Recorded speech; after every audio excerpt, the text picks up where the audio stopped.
Selamat pagi Bapak Ibu sekalian. Sebelum ibadah kita mulai, saya akan membacakan berita dari majelis. Untuk itu mohon perhatiannya. Berita majelis GKJ Sarimulyo 9 Januari 2022. Salam Bapak, Ibu, dan Saudara yang saat ini hadir. Kita patut bersyukur karena kita masih diberi kesempatan dan kesehatan bertemu sampai saat ini. Bersorak-soraklah bagi Tuhan, beribadahlah kepada Tuhan dengan sukacita, sebab Tuhan itu baik, kasih setianya untuk selama-lamanya, dan kesetiaannya tetap turun-temurun. Sebelum mulai ibadah, saya akan membacakan berita yang demikian. 1. Nama-nama anggota majelis yang akan mengakhiri masa baktinya. Nama-nama anggota majelis yang akan mengakhiri masa bakti bulan Maret 2022 adalah sebagai berikut. Untuk jabatan Panatua adalah 1. Bapak Elia Kris Nugraha dari wilayah 1. Ibu Hastrina Hadiati dari wilayah 1. Ibu Sudewi Lestari dari wilayah 2. Bapak Ronald Permenas Ginoga dari wilayah 5. Bapak Susanto dari wilayah 6, Bapak Joko Widodo dari wilayah 6. Untuk jabatan diaken, 1. Bapak Joko Priyadi, Bapak Jaka Priyadi maksud kami, Saputra dari wilayah 1. 2. Bapak Suprapto dari wilayah 2. 3. Bapak Sigit Baskoro dari wilayah 3.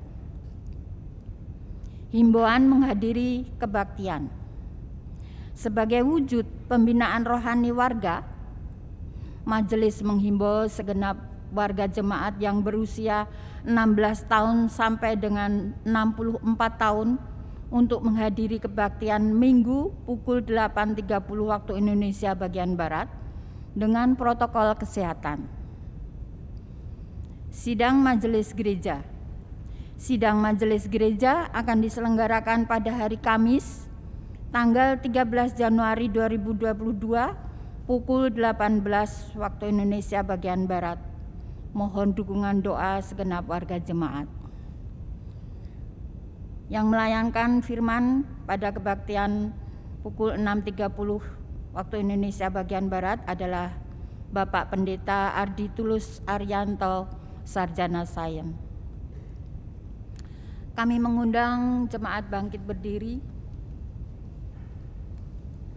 Kita akan memasuki ibadah.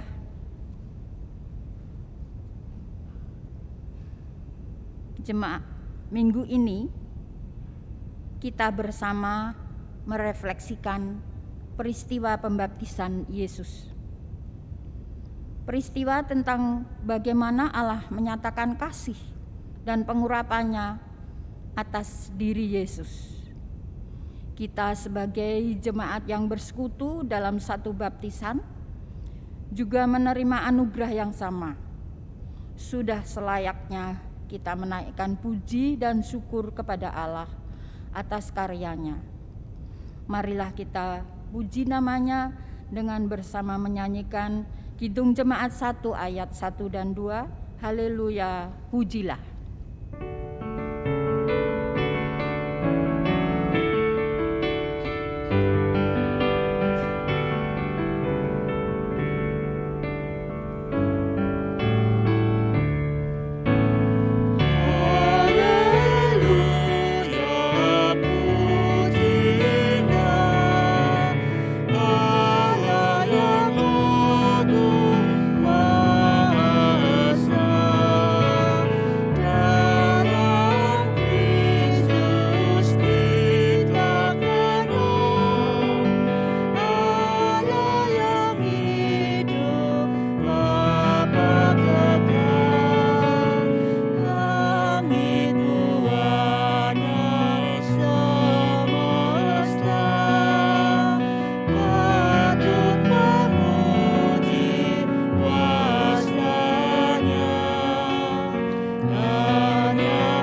Jemaat yang terkasih di dalam Tuhan, marilah ibadah ini kita dasari dengan bersama mengaku bahwa sumber pertolongan kita ialah berasal dari Allah yang menjadikan langit dan bumi.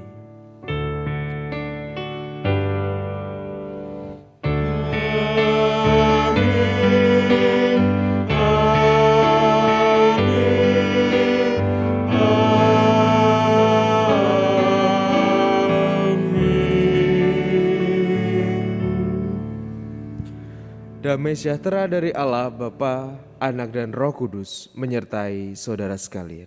Dan menyertai saudara juga. Jemaat dipersilakan duduk kembali.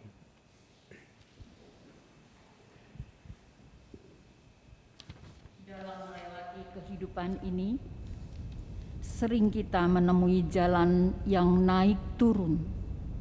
Kita sering berjumpa dengan kegagalan yang akhirnya membawa kita pada perasaan bersalah.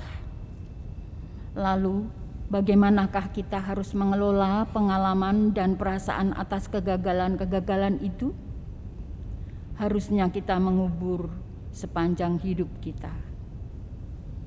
Kita memerlukan Tuhan setiap saat. Marilah perasaan itu kita ungkapkan melalui Kidung Jemaat 457 ayat 1 dan 2. Ya Tuhan, tiap jam.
Allah yang adalah kasih, menyatakan cinta kasih-Nya atas kita, seperti yang Yesus wartakan atas kita melalui Injil Markus pasal 12 ayat 30 sampai dengan ayat 31 yang demikian.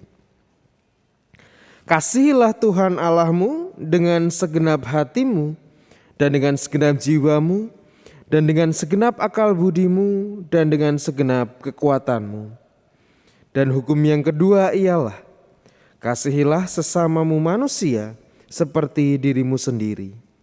Tidak ada hukum lain yang lebih utama daripada kedua hukum ini.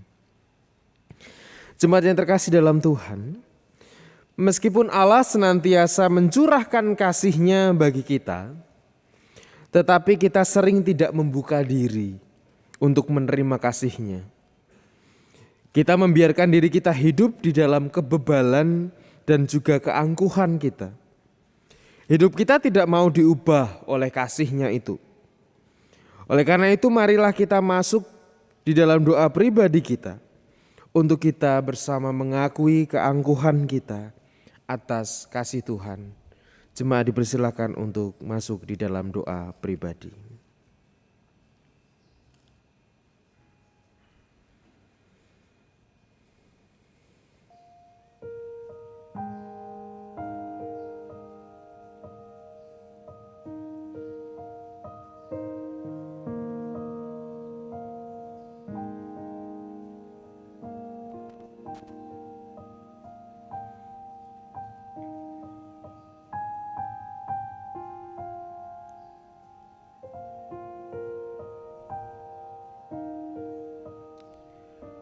Di dalam menyambut kasih-Mu ya Tuhan, seringkali kami menyambutnya dengan kekerasan hati kami. Ketika Engkau menyapa kami merasa bahwa kami adalah orang-orang yang tidak butuh untuk disapa. Ketika Engkau mengingatkan kami merasa bahwa kami adalah orang yang paling benar. Ampunilah kami Tuhan di dalam segala keangkuhan kami, di dalam kebebalan kami. Meskipun kami tahu bahwa kami salah, tetapi seringkali kami masih tetap ngeyel untuk melakukannya. Ya Tuhan, ajarlah kami untuk menerima kasih-Mu dengan kelembutan hati, sehingga kami pun dapat membagikan kasih-Mu itu. Tolonglah kami Tuhan, berkatilah kehidupan kami, dengarkanlah doa-doa kami, dan hadirkanlah pengampunan-Mu atas kami. Di dalam nama Tuhan Yesus, kami memohon. Amin. Kami undang jemaat untuk bangkit berdiri.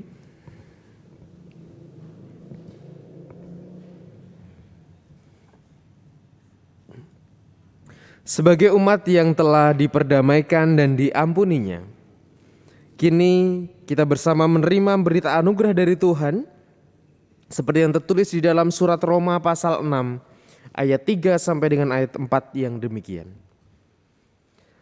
Atau tidak tahukah kamu bahwa kita semua telah dibaptis di dalam Kristus, telah dibaptis dalam kematiannya? Dengan demikian kita telah dikuburkan bersama-sama dengan Dia oleh baptisan dalam kematian, supaya sama seperti Kristus telah dibangkitkan dari antara orang mati oleh kemuliaan Bapa, demikian juga kita akan hidup dalam hidup yang baru. Demikianlah berita anugerah dari Tuhan. Sebagai orang-orang yang telah menerima anugerah dari Tuhan, marilah sejatinya kita juga punya tugas untuk membagikan damai sejahtera itu untuk sesama kita. Oleh karena itu mari bersama kita memberikan salam namaste kita kepada saudara-saudara kita dari tempat duduk kita masing-masing.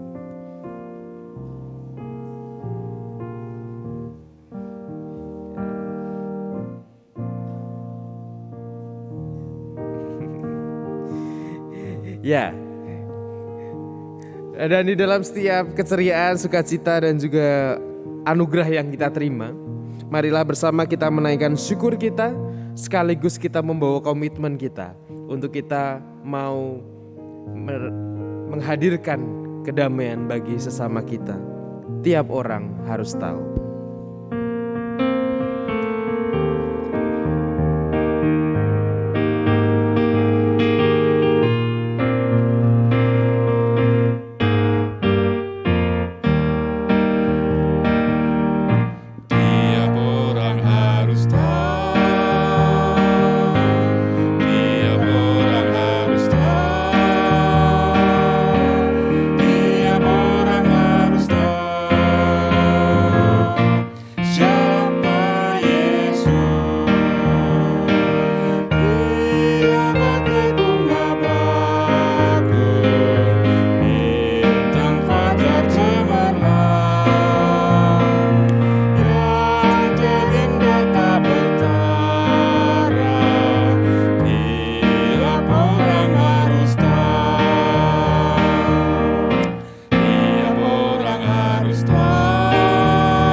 Sebelum kita bersama merenungkan sabda Tuhan, mari kita berdoa memohon pimpinan dan pertolongan darinya.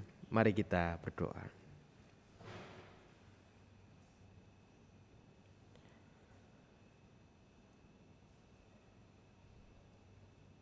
Di dalam hari-hari kami menjalani kehidupan kami, seringkali kami merasa galau, merasa bingung, merasa cemas ya Tuhan, dengan segala persoalan yang kami hadapi. Dan saat ini Tuhan, kami bersama membutuhkan tuntunan dari-Mu, membutuhkan pertolongan dari-Mu di dalam kami menjalani hari kami. Mampukanlah kami Tuhan untuk kami bersama menerima firman-Mu, bersama merenungkan sabda-Mu, dan mensarikan apa yang menjadi kehendak Tuhan atas hidup kami. Di dalam setiap kelemahan kami Tuhan, dan keterbatasan kami memohon kekuatan yang dari-Mu yang melampaui keterbatasan yang ada. Ya Tuhan, biarlah Roh Kudus Tuhan yang hadir bagi kami, menerangi diri kami, sehingga kami boleh menerima firman-Mu dengan kelembutan hati kami. Dan kami berdoa untuk hamba-Mu yang penuh dosa dan kekurangan ini. Biarlah Tuhan yang mengurapinya dengan Roh Kudus-Mu, dengan kebijaksanaan-Mu, sehingga apa yang disampaikannya hanya sesuai dengan kehendak Tuhan saja. Kami serahkan Tuhan perenungan bersama kami pada saat ini ke dalam tangan pengasihan Tuhan. Biarlah kasih Tuhan yang memampukan dan memberikan kami kekuatan. Amin. Sabda Tuhan yang akan kita renungkan bersama pada hari ini tertulis di dalam Injil Lukas pasalnya yang ketiga. Injil Lukas pasal 3 ayat 15 sampai dengan ayat 17. Dilanjutkan ayat 21 sampai dengan ayat 22. Injil Lukas pasal 3 ayat 15 sampai 17, dilanjutkan ayat 21 sampai dengan ayat 22. Demikian firman Tuhan. Tetapi karena orang banyak sedang menanti dan berharap, dan semuanya bertanya dalam hatinya tentang Yohanes, kalau ia adalah Mesias. Yohanes menjawab dan berkata kepada semua orang itu, "Aku membaptis kamu dengan air, tetapi ia yang lebih berkuasa daripadaku akan datang dan membuka tali kasutnya pun aku tidak layak. Ia akan membaptis kamu dengan Roh Kudus dan dengan api. Alat penampi sudah di tangannya untuk membersihkan tempat pengirikannya dan untuk mengumpulkan gandumnya ke dalam lumbungnya. Tetapi debu jerami itu akan dibakarnya dalam api yang tidak terpadamkan." Ketika seluruh orang banyak itu telah dibaptis, dan ketika Yesus juga dibaptis dan sedang berdoa, terbukalah langit dan turunlah Roh Kudus dalam rupa burung merpati ke atasnya. Dan terdengarlah suara dari langit, "Engkaulah anakku yang kukasihi, kepadamulah aku berkenan." Demikianlah pembacaan sabda Tuhan. Yang berbahagia ialah mereka yang dengan setia mendengarkan firman Tuhan dan yang memeliharanya. Haleluya.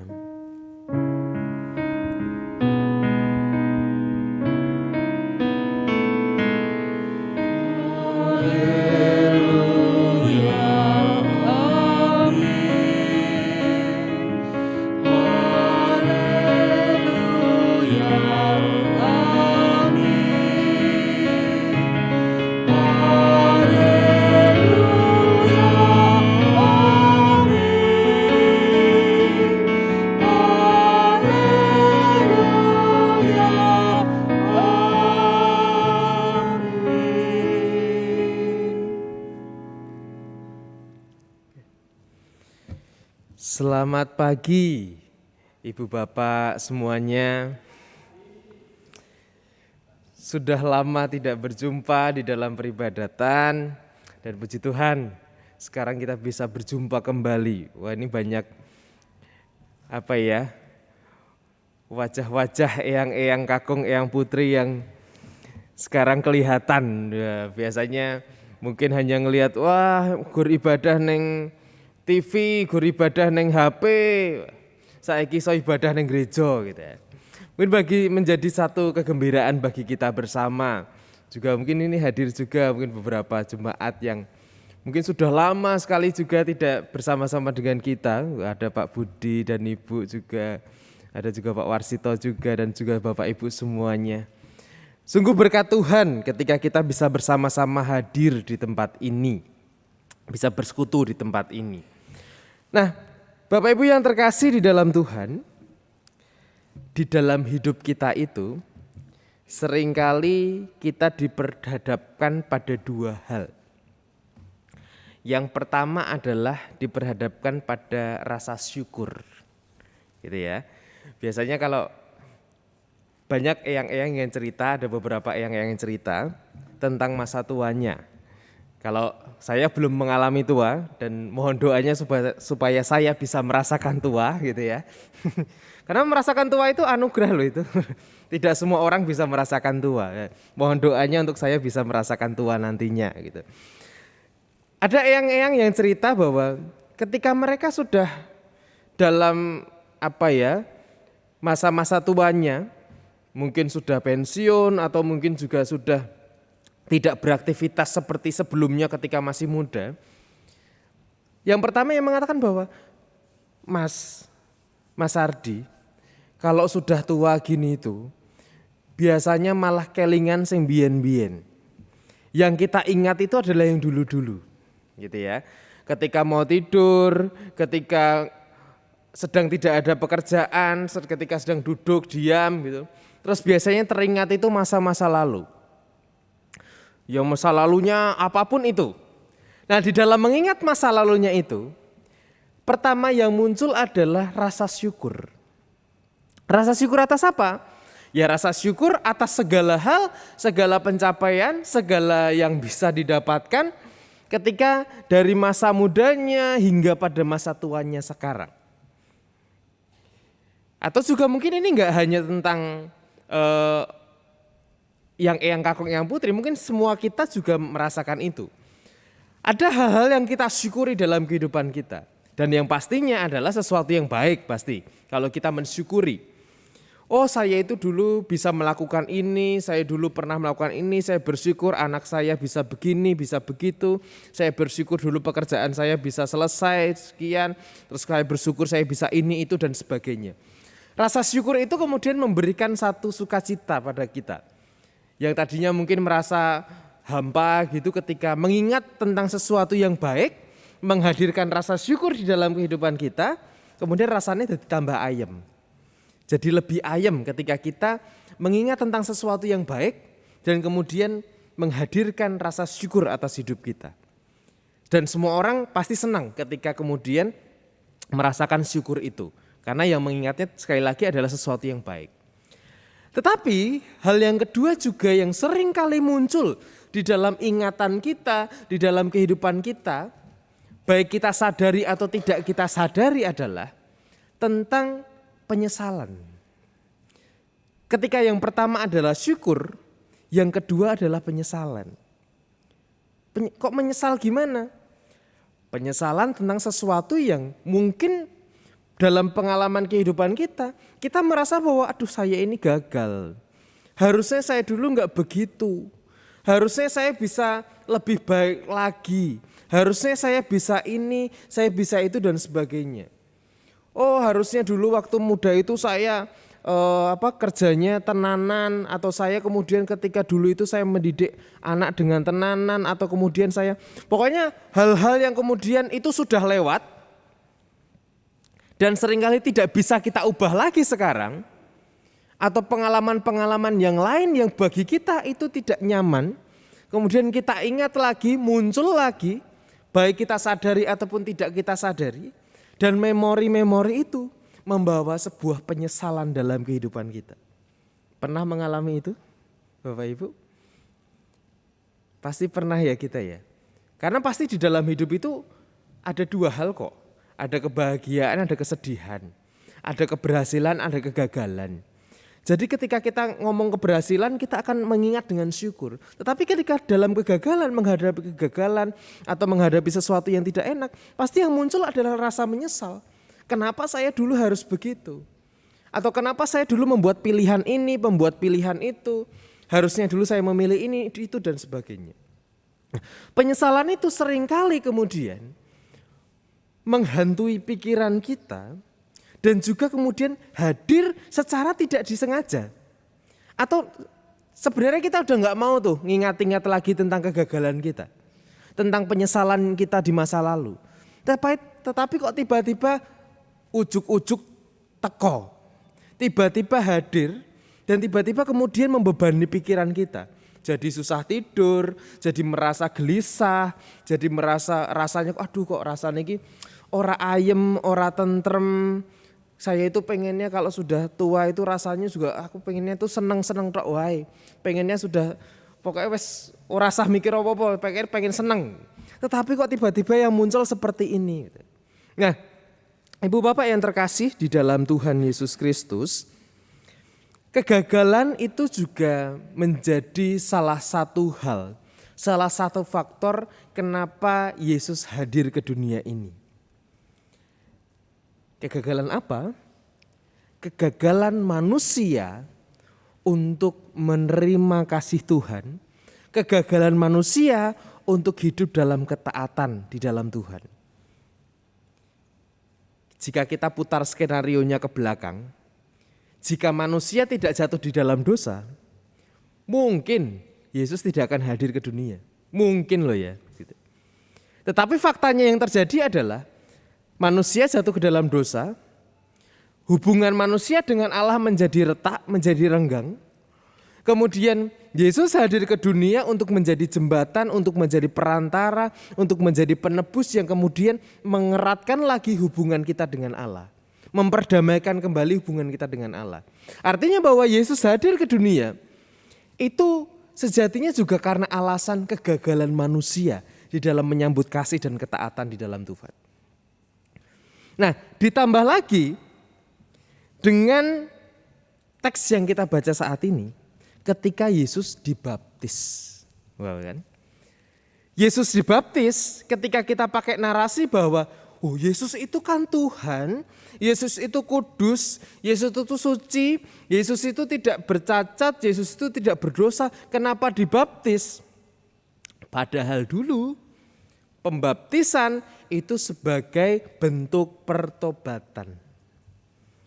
Jadi kalau orang bertobat, Yohanes Pembaptis menyerukan ya, bertobatlah, persiapkanlah jalan bagi Tuhan. Upaya pertobatan mereka untuk bisa kemudian mereka berubah, mereka bertobat, Yohanes membaptis orang-orang itu. Tetapi kemudian tiba-tiba Yesus datang. Bukan Yohanes yang mendatangi Yesus, tetapi Yesus yang mendatangi Yohanes untuk minta dibaptis. Nah, berarti Yesus mengidentifikasikan atau kemudian mengenali dirinya sebagai orang yang berdosa. Memberikan satu istilahnya sama rasa begitu, perasaan bagaimana orang-orang merasakan dosanya. Yesus pun juga berusaha untuk mengidentifikasikan dirinya sebagai orang yang berdosa walaupun kita tahu bahwa Yesus tidak berdosa. Dari sini kita belajar bahwa Allah di dalam melihat kita sebagai orang-orang yang gagal di dalam hidup kita, dalam kita menyambut kasih, kegagalan kita, kejatuhan kita di dalam dosa, Yesus Allah itu sejatinya tidak meninggalkan kita di dalam kegagalan. Bahkan Yesus sendiri mau merengkuh itu apa ya? Merengkuh itu gitu. Bukan hanya sekedar salaman, bukan hanya sekedar merangkul, bukan hanya sekedar ngerangkul gini, bukan hanya sekedar pelukan, tapi merengkuh itu gini. Yang erat sekali, merengkuh gitu. Yesus merengkuh kegagalan-kegagalan manusia.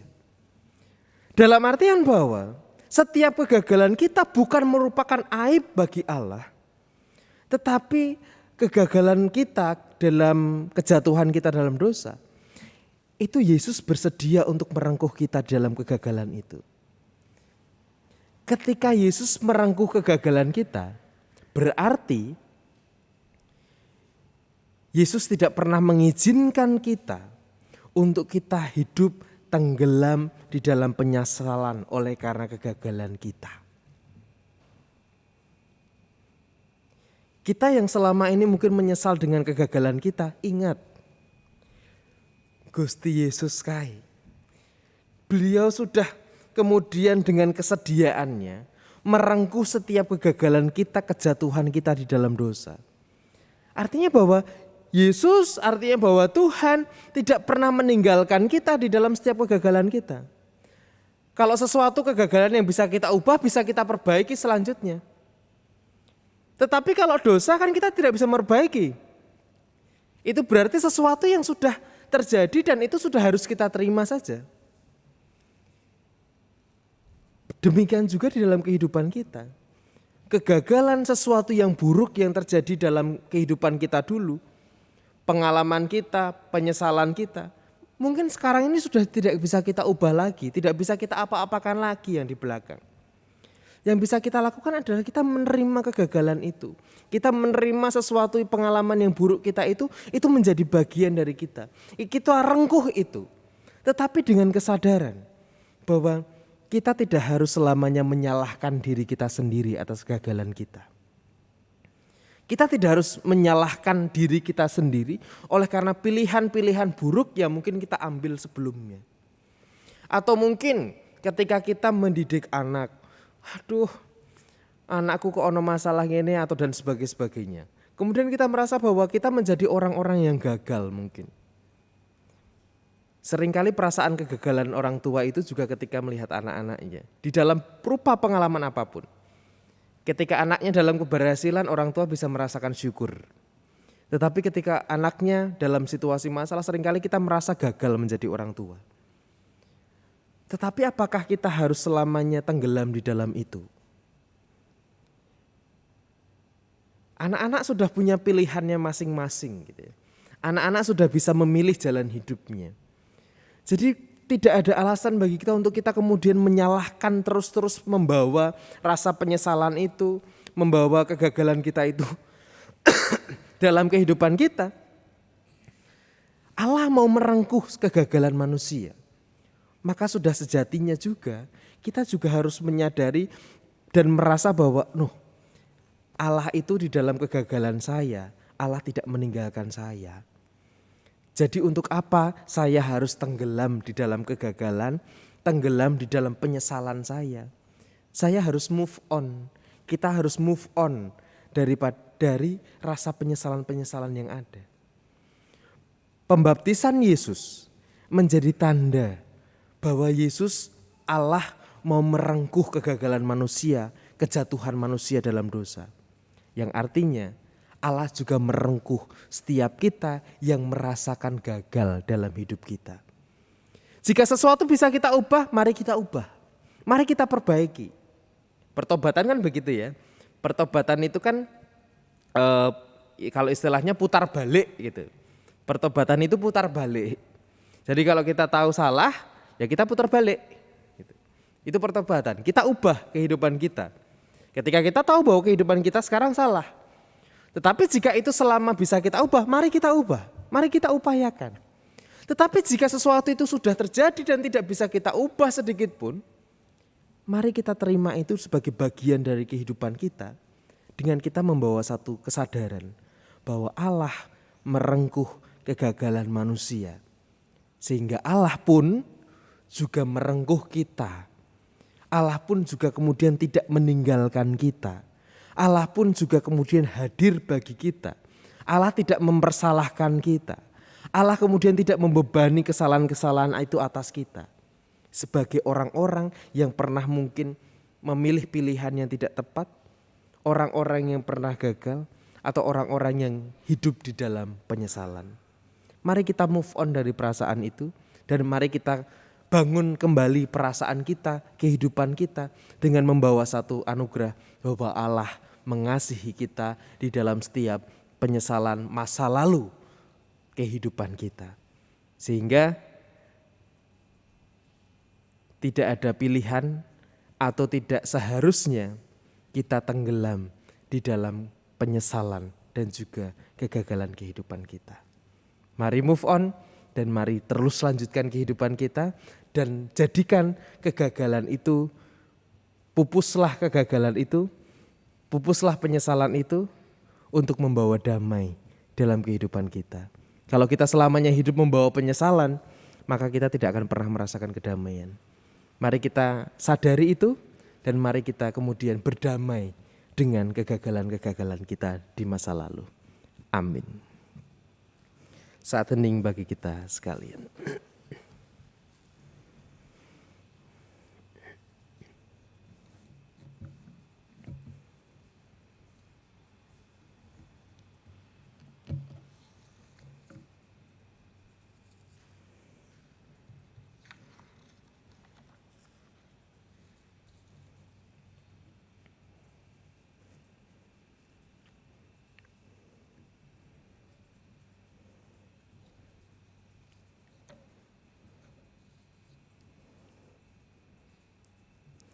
Mari bersama kita berdoa.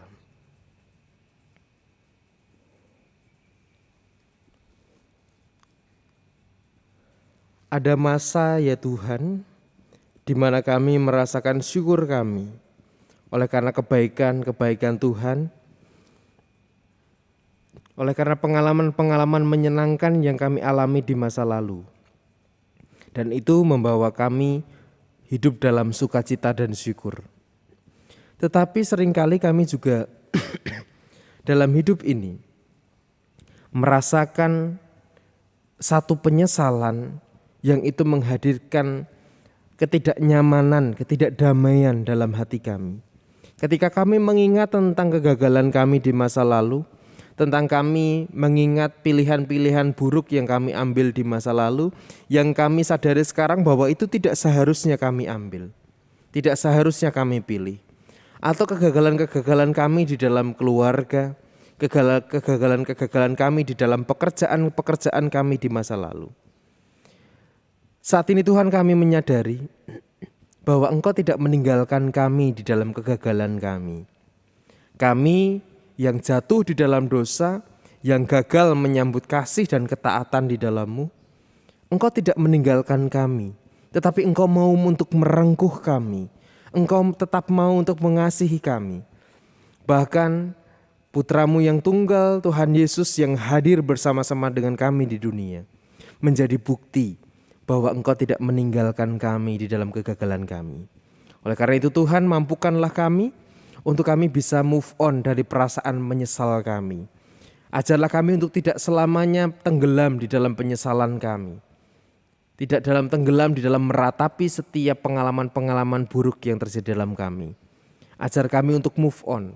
Ajar kami untuk beranjak menuju pada perasaan yang damai. Kami bisa menerima semuanya itu. Kami bisa merelakan, mengikhlaskan setiap pengalaman-pengalaman buruk dalam hidup kami. Sehingga kami tidak terbeban oleh rasa penyesalan itu. Ya Bapa, tolonglah kami di dalam kami mengelola perasaan diri kami. Berikan kami keikhlasan. Berikan kami penerimaan untuk semua hal yang sudah terjadi dalam hidup kami. Ya Bapa, saat ini kami berdoa untuk setiap kami yang mungkin saat ini oleh karena usia tubuh kami semakin lemah, tidak sekuat yang dulu. Kiranya Tuhan memberkati kami semua di dalam kesehatan kami. Tuhan yang menghadirkan sukacita atas kami semua. Dan Tuhan yang menolong kami di dalam segala kehidupan kami.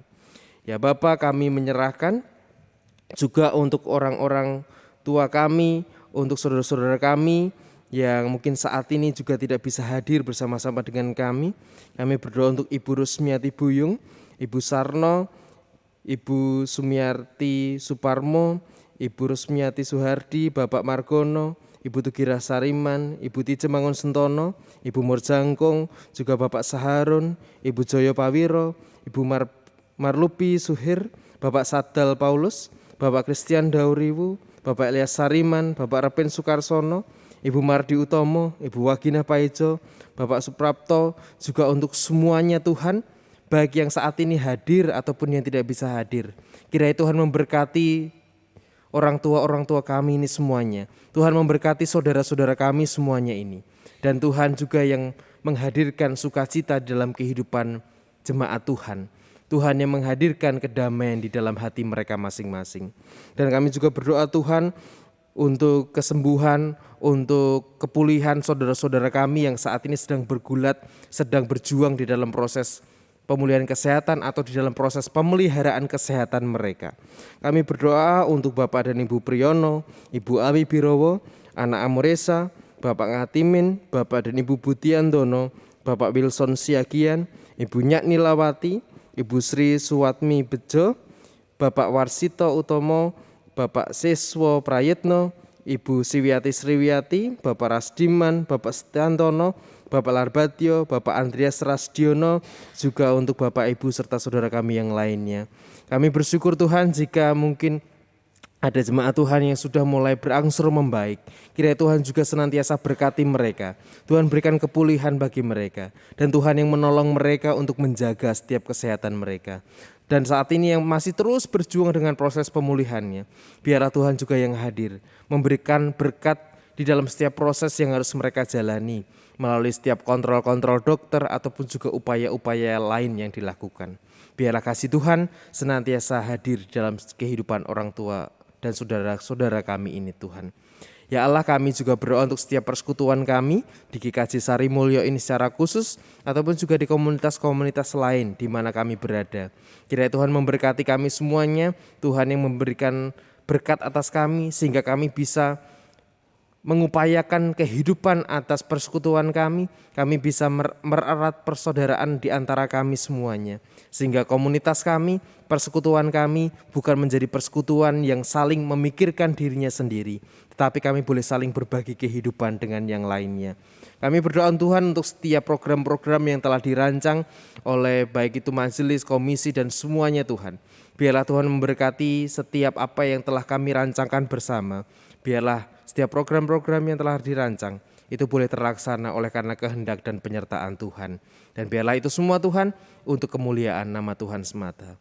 Kami juga berdoa Tuhan untuk setiap kehidupan kami sebagai bangsa Indonesia. Kehidupan kami yang tetap masih bergulat di tengah-tengah pandemi ini Tuhan. Kiranya Engkau yang menolong kami, memberikan kami kesehatan, kekuatan, dan juga kesadaran bagi kami untuk kami tetap menjaga protokol kesehatan sebagai upaya kami untuk mensyukuri kesehatan dan kehidupan yang dari Tuhan. Kami berdoa untuk setiap pemerintahan bangsa ini. Kiranya Tuhan memberkati mereka semuanya di dalam setiap kepemimpinan mereka, di dalam setiap pengambilan kebijakan-kebijakan mereka. Biarlah mereka boleh mengambil kebijakan yang terbaik untuk kehidupan kami bersama. Dan ajar kami untuk saling membangun kehidupan berbangsa kami. Ajar kami untuk saling membangun kehidupan satu kami dengan yang lainnya. Ya Allah, kami mau serahkan segala pergumulan kami. Kami mau serahkan segala hidup kami. Dan dalam pergumulan-pergumulan pribadi kami, apapun itu yang kami rasakan. Baik tentang keluarga ataupun juga tentang apapun itu. Biarlah Engkau yang hadir dan menolong kami. Serta mengingatkan kami bahwa Engkau begitu mengasihi kami. Dan Engkau tidak meninggalkan kami di dalam setiap kehidupan dan kondisi kami.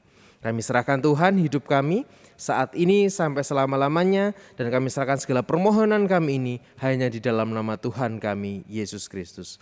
Terima kasih Tuhan. Amin.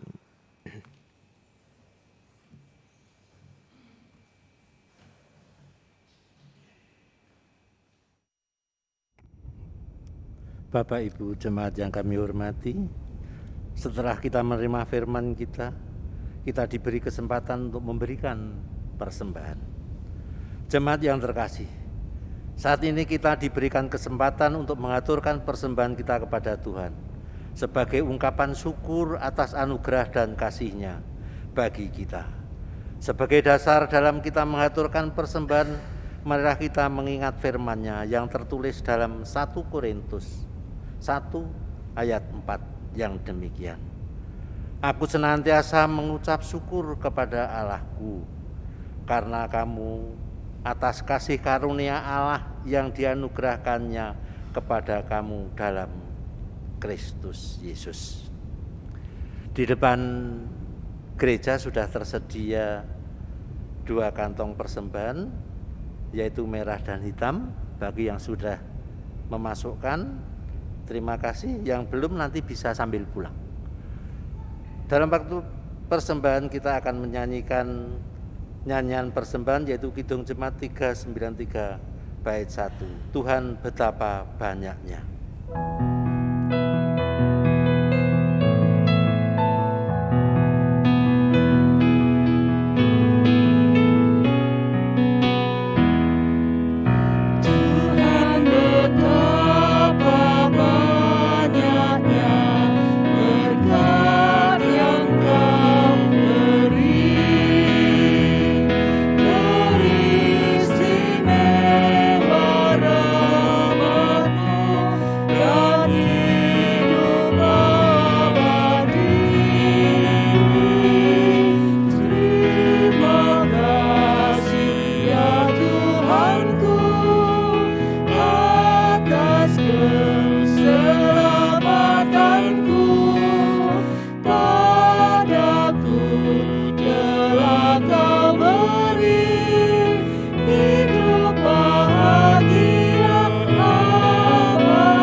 Marilah bersama kita mengaturkan persembahan yang telah kita kumpulkan kepada Tuhan di dalam doa. Kami mohon jemaat untuk berdiri.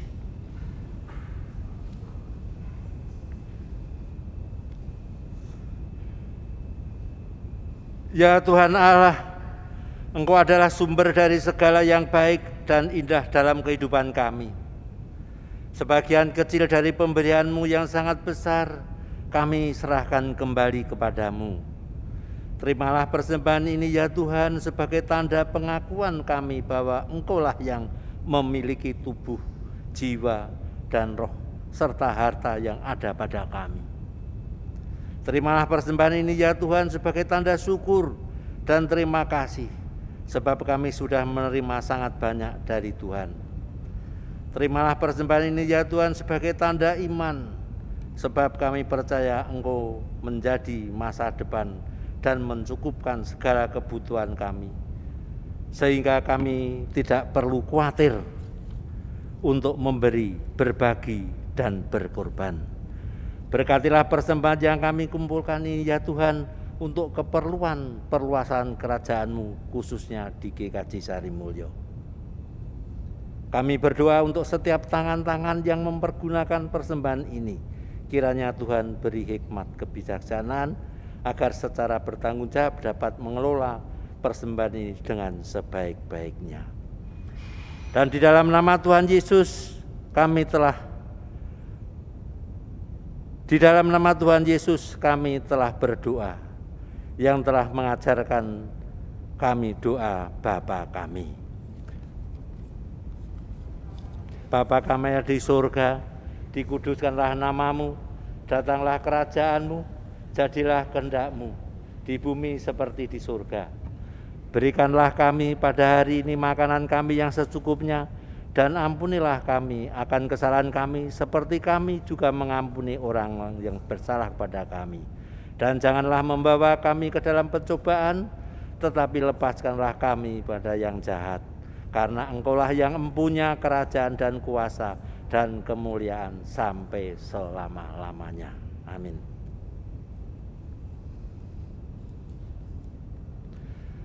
Masih tetap berdiri, Bapak Ibu, mari kita melakukan pengakuan iman rasuli yang demikian.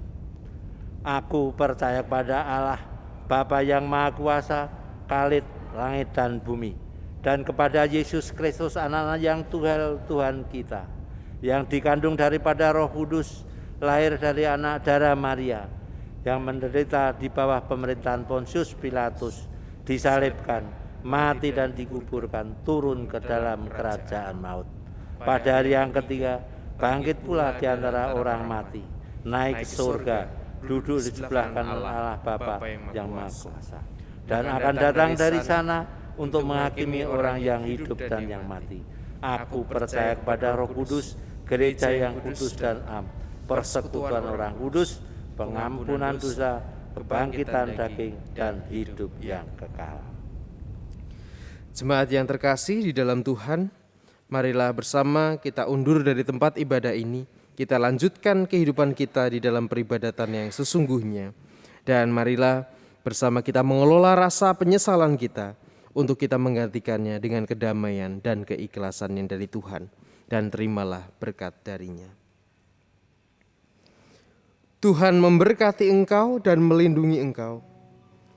Tuhan menyinari engkau dengan wajah-Nya dan memberi engkau kasih karunia.